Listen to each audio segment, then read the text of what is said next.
অনেক দিন আগের কথা।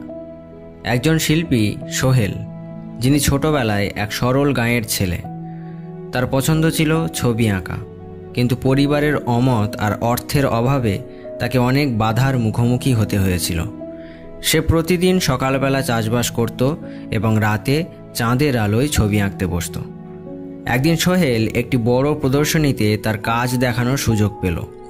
তবে প্রদর্শনীর শুরুর দিন তার আর্থিক সংকট মারাত্মক আকার ধারণ করে।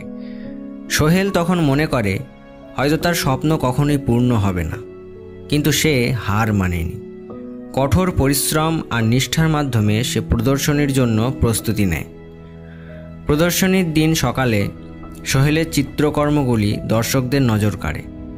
শিল্প সমালোচকরা তার কাজের প্রশংসা করে এবং একটি বড় পুরস্কার লাভ করে। সোহেলের স্বপ্নের বাস্তবতা তার ধৈর্য, পরিশ্রম এবং সাহসের মাধ্যমে পূর্ণ হয়েছে। তার যাত্রা প্রমাণ করে যে নিজের লক্ষ্যকে যদি বিশ্বাস ও আত্মবিশ্বাস দিয়ে সামনে এগিয়ে চলা যায়, তবে কোনো বাধাই বড় নয়।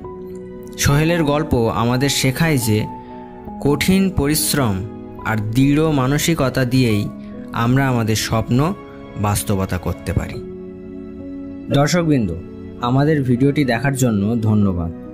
যদি আপনার ভিডিওটি ভালো লেগে থাকে তাহলে দয়া করে লাইক দিন, কমেন্ট করুন এবং আমাদের চ্যানেলটি সাবস্ক্রাইব করতে ভুলবেন না। আরও নতুন ভিডিও আপডেট পেতে আমাদের সাথে থাকুন।